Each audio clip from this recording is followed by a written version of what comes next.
Ribbon பக்கோடாலாம் பார்க்க போறோம். சில பேர் நாடா பக்கோடான்னுவாங்க. அதுக்கு தேவையான பொருட்கள் பார்த்துடலாமா? அரிசி மாவு, பொட்டுக்கடலை, அரிசி மாவு 4 எடுத்தீங்கன்னா பொட்டுக்கடலை 1 டம்ளர், இது 4 டம்ளருக்கு இது 1 டம்ளர் எடுத்துக்கோங்க.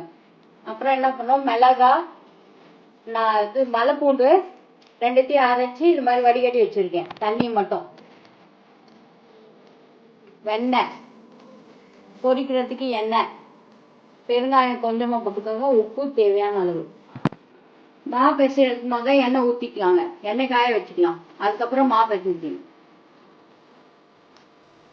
சிம்லேயே வச்சுருக்கோங்க. அரிசி மாவு போட்டுக்கலாங்க. பொட்டுக்கடலை மாவு அரைச்சி ஜலிச்சு வச்சிருக்கேன் நான்.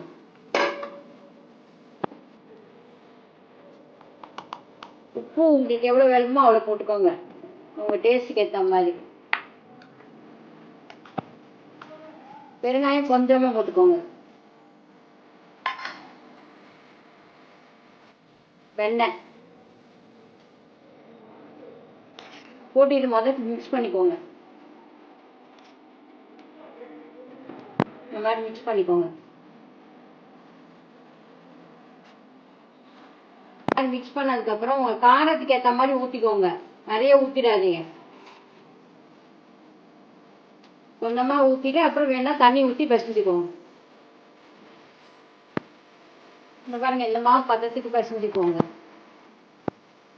சாப்பிட்டா முறுக்கு மாவு பிசைவோம் நம்ம ஏற்கனவே, அந்த மாதிரி. இந்த மாதிரி அச்சில் போட்டுக்கோங்க, அப்போதான் நல்லா இருக்கும். இந்த மாதிரி டைரக்டா இது பிரிஞ்சிருங்க.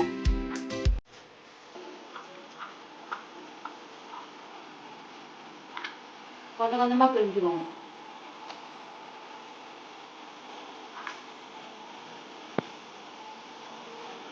இதை நல்லா சிம்ல வேக விடுங்க கொஞ்சம், அப்பதான் இந்த கிரன்ச்சினஸ் வரும். ரொம்ப ஏற்றி விட்டுட்டீங்கன்னா சீக்கிரம் தீஞ்சு போயிடும்,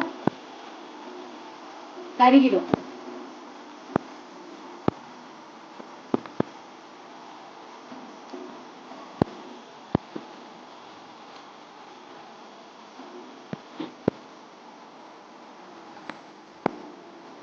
இவங்க எண்ணெய்லாம் அப்படியே அடங்கி வந்துட்டு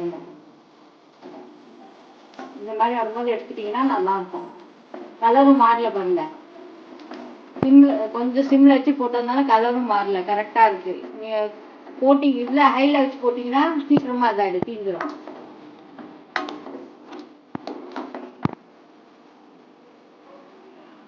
சுவையான ரிப்பன் பக்கோடா தயாருங்க. இது கடையில செய்யறதை விட இது சூப்பரா இருக்குங்க. அது குவான்டிட்டியும் கூட வரும், நல்லாவும் இருக்கும் உங்களுக்கு டேஸ்ட். இந்த மாதிரி நீங்க செய்து பாருங்க. பிடிக்கிறவங்க லைக் பண்ணுங்க, கமெண்ட் பண்ணுங்க, சப்ஸ்கிரைப் பண்ணாதவங்க சப்ஸ்கிரைப் பண்ணுங்க, ஷேர் பண்ணுங்க.